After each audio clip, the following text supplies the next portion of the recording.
Hey guys, welcome back to the video. Guys, I hope that everyone is in good spirits and this video find you doing well. Guys, I got a different kind of video for you this morning. I don't really know now. I've been doing videos for over 3 or 4 years, so I can't remember all. But I don't think I ever did one like this before, guys.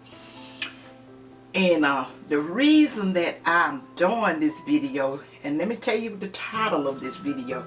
I'm not sure about the title. I may change the title. So if the title be changed by the time Tuck get finished editing this video, just bear with me and remember what Maymay's saying in this video. Guys, this video, the purpose of this video is to show you guys the collards and the turnips that I have harvested already. This video is my first harvesting and cooking of the turnips and collards, and I figured out this way to, not be long. We don't have all this fancy equipment like, I probably should have gotten, but we work with what we got, what we have, and it has, served me well so far. But guys, like I say, because right now I'm showing you the colors. We got some clips where I already have did the turnips and mustards together, and guys, those things is off the change. They is absolutely delicious, just melt in your mouth or whatever. But I did a little short clip in there telling you about the turnips and mustards, so you'll see that as you watch the video. But right now, guys, this is the collards, and like I say, I did this video before the frost, cooking of the collards and turnips before the frost. The last video that I showed you guys, I was trying to get ahead in case the weather took a change, because there's a lot of predictions they can do with the weather, but they are only predictions. You really don't know, but it will give you like some smarts enough to know that things may be fixing, it's going to change earlier, or whatever the fact is. It's not nothing in stone. It's just a prediction, and some of them be on the money and some of them don't, but that's the way I use it in the weather prediction. But what I wanted to do, I always try to get a first cooking of my turnips and collards, since I've been planting them before the frost, so I will know just what kind of how tender they're going to be, because after the frost hit them, they're going to get even more tender and flavorful. So I like to have a general idea just how tender they is, so when I get ready to cook some after the frost, in this case I'm going to be putting them in the freezer, I like to know where I'm at on it, how much time and stuff I needed. That's the practice that I do, and I hope with me sharing that with you guys, the ones of you that plant your own turnips or collards, or that you get them from somebody who plant them, that you will kind of know how to cook them, because it's very important you know how to properly cook your vegetables once you have raised them. You got to know all, there's a lot goes into cooking a pot of collards and turnips and stuff, in order for them to in order for you to get the best results. And guys, let me say this here, I have a video up that I put as one of my first, it's in that there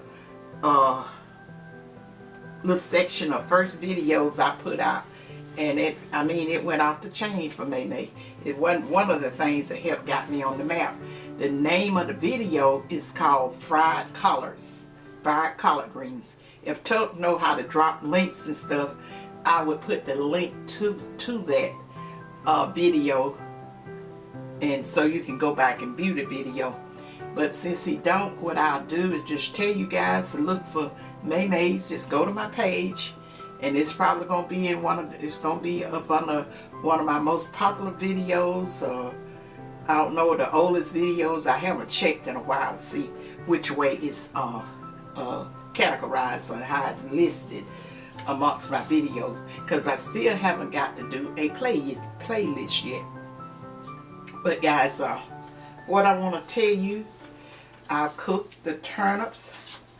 They're very tender, and you know, the older they get now, you know, it may take me longer to cook a pot of them.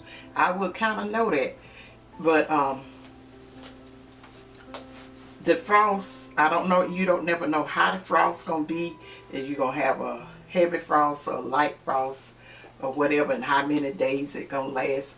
Because down here in the South, normally, and if anybody know differently, they can say differently, whatever.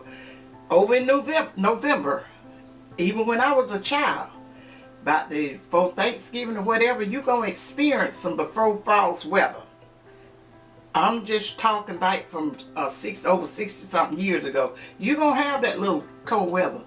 And then, you know, last year, guys, we had that Arctic blast. I don't know what the weather people, the meteorologists and stuff might have told you or whatever, but when I was growing up, when I was a young girl in the country, we had that type of weather pretty often, you know, during that time of year. You would do it would just get so cold and all that, maybe freeze up a pipe and stuff like that, right before Christmas sometime or another. But now they got a name for it. They call it the Arctic blast. We just called it winter time and hard winter or whatever. You know, we experienced a lot of that stuff. And a lot of you guys that live like that in the country, I mean in the country and around my age and stuff, you know exactly what I'm talking about. And but we just have to roll with the punches how it goes now. I'm like, weather sort of always have did that. We have had years and years of weather where things would be kind of mild or whatever, but this cold weather here in Alabama, what we had like last year, that was like, you know, that wasn't anything new to people that been on this earth for a minute. But anyway, guys, these are the collards. It's going to be a clip in there about the turnips, and I think I said, you know, a few things to you with the turnips and all that. I'm going to tell you how I cook these collards. Like I told you, I use that, I don't know whether you would call it a method, when I cook my collards, the way I do it, I boil the meat that we call it seasoned meat or whatever that I'm going to flavor it with. And the meat that I boil for putting my collards in, we only use it like for seasoning meat. But now them ham hocks and stuff in there, Brittany like the ham hocks. She likes the lean part in there, and I like the skin part. And but anyway, I don't just put the collards in when the meat is not, I say, baby, about 85 to 95% already done before I add my collards to it. Now that's one of the reasons I see what type of collards that I'm fooling with, because some of the collards is, you know, when I was cooking collards that we was having to buy from the market, the grocery store, whatever, some of them weren't worth cooking. But the method that I use with the way I break them down through that frying the collards and stuff like that, I could always come up with a good pot, a delicious pot of collards. That's one of the reasons I wanted to share it with my YouTube family, simply because I had collards and stuff that you know, they was, you know, you got to, and if you have to cook those collards so long to break them down, you're taking naturally, you know, that's gonna take away from the flavor, alter the taste of the collards.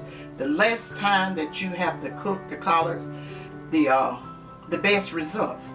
So like these collards right here, once I got the meat cooked, and then I broke my collards down through with that little method, what I call frying the collards, getting them, you know, kind of wilted down beforehand with my little bacon grease. I mean, yeah, bacon grease and all that. And then I have the broth from the ham hocks already ready or whatever. And then once I get them broke down, I go ahead on and pour that broth over in there and just let them cook maybe about 15 or 20 minutes or something like that. Just check and see about how long they're going to have to cook. Then I go ahead on and put my seasoning in there. And guys, you know I always put maybe for this amount of collards over here, which are not very many. You're going to see them. You're going to see the collards, how many collards that's in that bowl right there. We got a picture of how many of them after we had got them out the garden and just rinsed them off and all that. I hadn't even washed them. I think all the pictures with the collards and turnips and stuff, it was before I washed and cleaned them up. Because you know collards, you remove the biggest of your stem. You do not remove all your stem, or you're going to take away the flavor of your collards. But you remove your stem. And if you know the stems this time of year, this is the first collards, the first harvesting of the collards since I have, since we planted those. The stem's not going to be tough anyway. It's not going to be hard to cook. They just the older collards and stuff. And when you cook them all, all off year and all of that kind of stuff, you're going to have some problems with collards.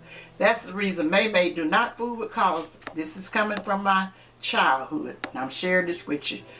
Collards was a fall and winter vegetable, and that's when they plant them, and that's when we did the most of the eating of them. You can eat them all up through the spring or whatever, because they were still gonna be good out there in your garden. But when that heat and summer stuff come in, the summer months, people really didn't fool with collards too much. They would do the peas then. The peas and stuff be coming out, because collard leaves and stuff do not like all that heat on them. You're gonna get them, they're gonna be tough, and the flavor and stuff not gonna be that great. It's just a situation. But anyway, I just wanted to share that with you guys. Hope it can help. Any questions you need to ask me, you can drop it in. I can better answer you in an email. Guys, I have gotten so many emails and thanking me for the process, even though, because I always tell you, make that your own. Once you learn, and I mean once I show you how I'm doing it, you go in with your special type of seasoning. Some people like lots of meats and stuff in their collards and vegetables and stuff. We do not. Wasn't raised up on it. Even with my husband and stuff, we do not eat lots, have meats and stuff. We use that meat solely for seasoning that's in there. And I got something else before I get off doing videos. It's something, it's a process I'm gonna share with you guys how they used to do back in the days with my parents. I don't know about you guys. They killed their own hogs, they had their own meats and stuff like that. And they just, that was the stuff that they did themselves. And then they would do with that salt pork and stuff like that. They would do a process with making that meat kind of, and I've said this before on a video, kind of what we would call rank. And one young man from over in Alaska, he knew what I was talking about. He said that they do some other kind of meat like that or whatever, that you use it only for seasoning now, because you gonna only put just a small amount in there. And if you guys, some of you guys around over at my age, 60s, 70s and beyond or whatever, you can remember how your mother or your grandmother, them, the creams had this very special, unique taste that was off the chain. Now they sell meats and stuff like that in the stores nowadays, but you got to know how to use that meat. And the way these people do now, if they got those over cured stuff and all of this, that rank, and they go put a whole bunch of that in there, you gonna ruin your collards. That ain't a taste that you got to know how to use that taste. And that is one thing that I think before I end my YouTube journey that May is going to share with you guys. I was sort of going to kind of wait until I did the cookbook, but that thing is, you know, we got to wait till the economy get back where you can go out there hopping out there doing stuff. May don't operate like that, and we know, and well, maybe not everybody. That our economy and stuff is, you know, it's not like, I mean, it's off the chain. Excuse me, it's off the change. I'm telling you, what used to, like, if you buy a piece of meat back here 2 or 3 years ago that would cost you like $7 or $8, now you may pay $20 or $28, $30 for that same cut of meat, and same, like the hog done had some kind of miraculous, I mean, some big change that gonna make them so special. I'm like, what in the world is going on? But see what May do, guys, I leave them alone till they come to their senses. When they got that meat overpriced, thinking so much of that piece of meat, I said, oh, I just can nicely eat something else. It's gonna stay in the store. It's certain things that I know ain't got no business being as high as it is, expensive as it is. I go away from it. I'm not, you know, I may get some when they have a sale on it or whatever, but I'm not gonna fall in that trap.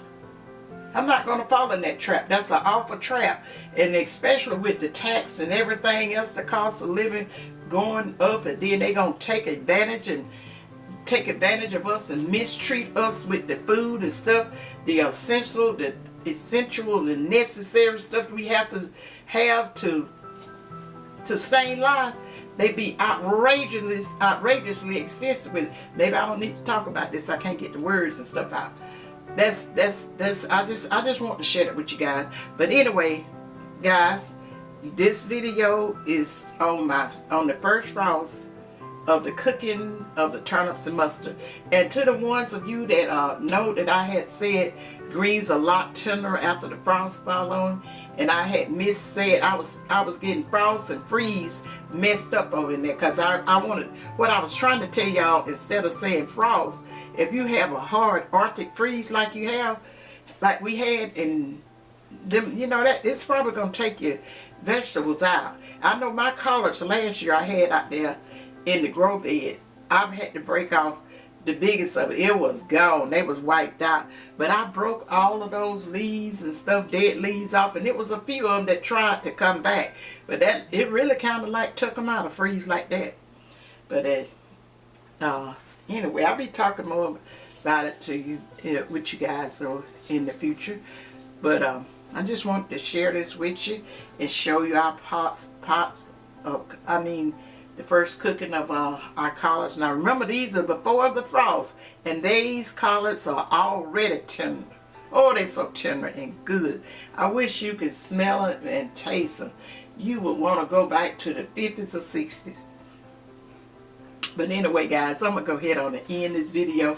I'm not really sure when Tuck's going to get it up for you.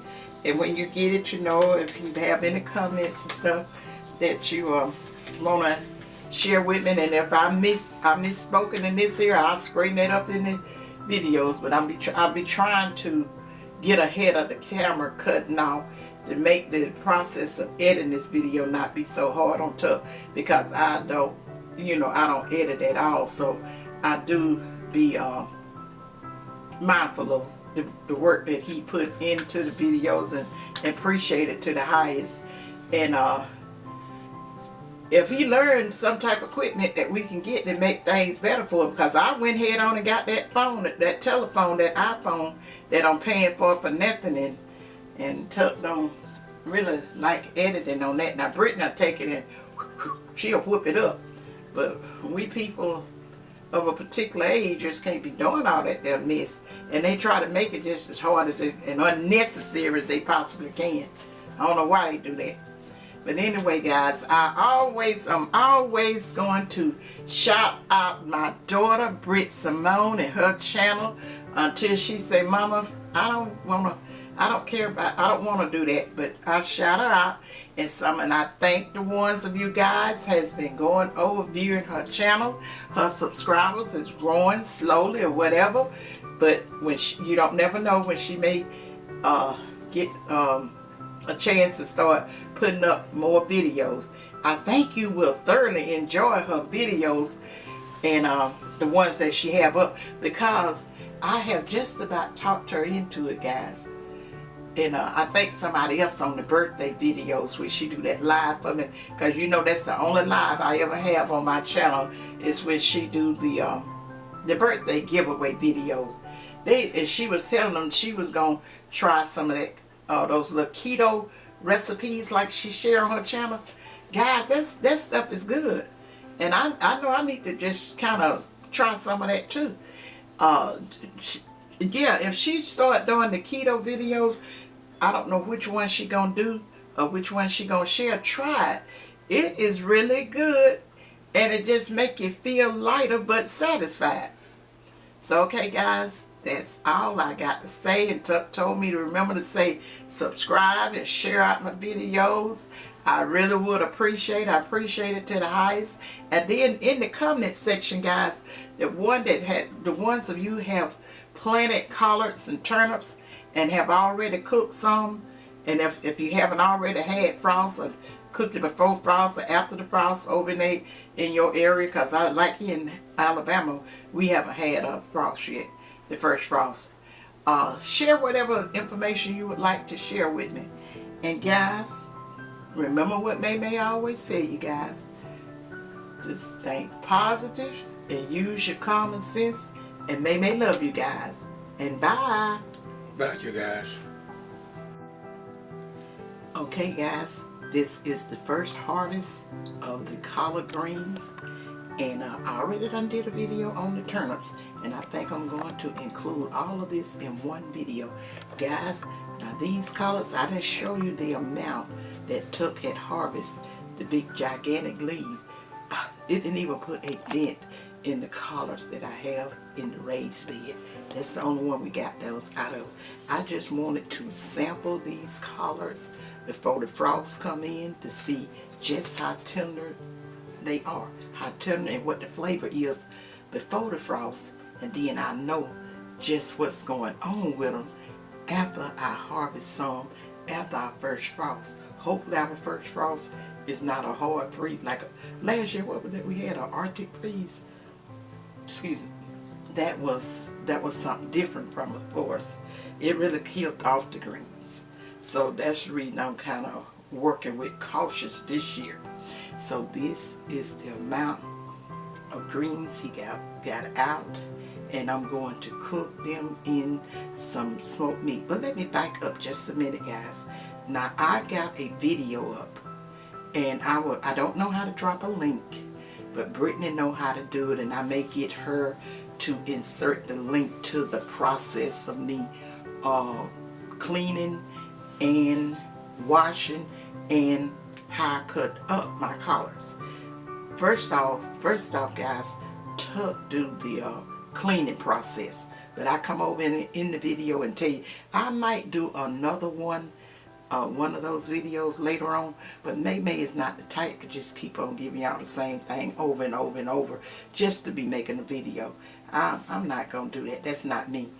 But anyway, it's nothing really changed. How we clean the leaves, how he cleaned the leaves and take the stem out, and then when he get through doing that, he come over and just rinse them all off, because like if we've gotten them from the market or something like that, be a lot of sand. He do a first rinsing, then I come over. I don't cut. Now I grew up, guys, the process or the way he cleaned the greens was the way we did them, but the washing process was totally different, because my mother used to cut her greens up before she did the washing of the greens. But I have learned to wash the greens first, and then just make sure you be clean with them as you cut them up. It's a lot easier than to wash the whole leaves than to wash all of them after they've been cut up. You got to work smarter nowadays, guys. That's a process, and you got to, it requires a lot of washing and all that. This requires some washing, but not as much, because they have already been rinsed. And what I'm gonna do is come over and make a draw up some water, a little, not warm water, but a little tepid, I would call it, just like room temperature water, and I'm gonna put maybe about this amount of greens. I'll probably put about a tablespoon of baking soda over there in them, and juice it all around. If that ain't the name, oh well. Just smush them all around, agitate them all around, let me say, like a washing machine. And then I will let them soak for about 15 minutes, and that's only to run out any residue that done build up on these greens the 2 months that they was out in the elements. Any type of sedimentation or whatever's on there, which we have cleaned and wiped the leaves already first. But you know, it just dust and stuff when it's outside. It just build up. And anything else that done came around and dropped some microscopic or little droppings on it that you can't see or whatever, that's baking soda will run it off. It will clean your collards just like you clean your sink or something in your house. That's the best. Now some people use salt and vinegar and all that. I wasn't raised to do it. I had never really tried it, and it probably worked fine. You know, vinegar is a cleansing thing too, but that soda, I will. I don't swear, but I go by that. I'll tell you, put that soda on there, let them soak about 15 minutes in that soda solution, wash them out, then rinse them real good, maybe about 3 to 4 more times, and you got some clean collards. They even feel different. So guys, when I finished the collards, I just wanted to share that little tip with you, because I know a lot of you guys have asked me, how do I do the cleansing of my collards? And I just want to share that little tip in there with you. But you can go to my video. I got a video uploaded where we are cleansing, picking and cleansing collards. And anyway, that's all I can tell you. And I'll show you guys once I get these collards prepared. I'll come back in and just drop a video of that. And then once I get all of that did, I will compile it. And the name of the video probably will be what's a good name? The collards and the turnips before the frost. All right, took me. I'm not closing out or anything yet. Okay guys, I wanted to come back and show you guys the turnips and mustard after I done washed them, cleaned them up, and cooked them. I seasoned them with some pork riblets. And guys, I've never really seasoned any of my vegetables and stuff with this type of seasoning meat before.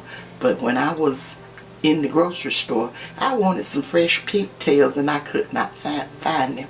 Guys, I was raised in a time where people season their vegetables mostly with pork.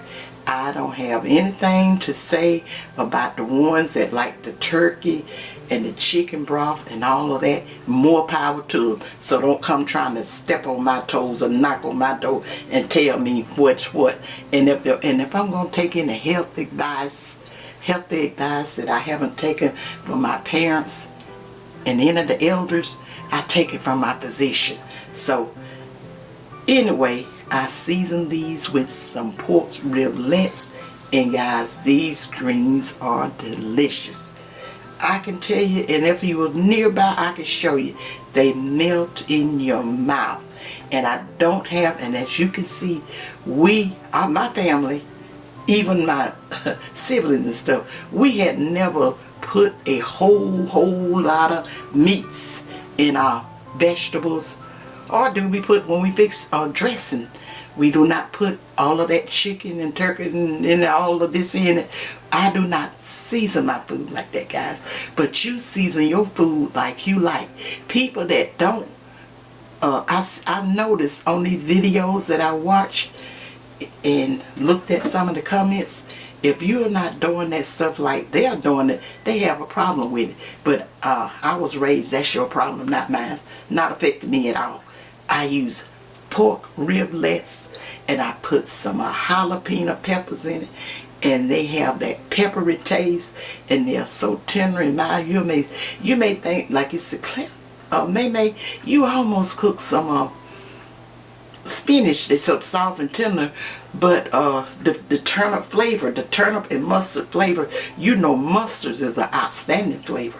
Those mustard flavors in that, and we had some hot water cornbread and some fried chicken, and that's all we wanted, guys, and they are delicious. This food from my backyard, I thank God for it. And guys, it is delicious, and you can just, I mean, you get such a satisfaction from it. You know it ain't nothing but good. It's all good. So guys, I got the collards. We harvested some collards too, and then I got the collards, and the collards have already been picked, but they haven't been washed. I'll probably on this same video, if not another video, show you the collards, and then after I prepare them, cook them, and we eat, I'll show you them. You see the amount of collards that I showed, turnips and mustard, guys, that I showed you fresh. And this is after Tuck and I have already eaten. And, you know, and this what was left. It was quite, I wasn't intent to get a whole pile of them, but we had enough, which we want to, I'm saving some for Britt. And it makes me want to go on out there now and not take any chances, because this is before any frost have fallen on these turnips and mustard. I need to highlight this. When you grow your greens in the fall of the year instead of in the summertime, or you know you probably do them in the springtime, and you get them harvested before that heat, that sun come down and just toughen them and just mess with the flavor, you'll have some good collards and mustard crop. But this is fall crop. The fall hadn't fallen on them, but they are just as tender as they can be. So guys, if I share the collards video in this, I'll talk to you more. Okay? Hey guys, this is just a quick viewing of the turnips and mustard. This is the first harvesting of this fall 2023 crop. I just want to show you guys. We went out harvest some, got some collards, gonna do that later. But these are the turnips and the mustard greens. They hadn't been washed or picked or nothing. All I did was rinse them off and get this in a little quick video to show you guys what they're looking like. Got plenty more, and I'll show you when I finish cooking them. I'll show them to you again. Alright guys.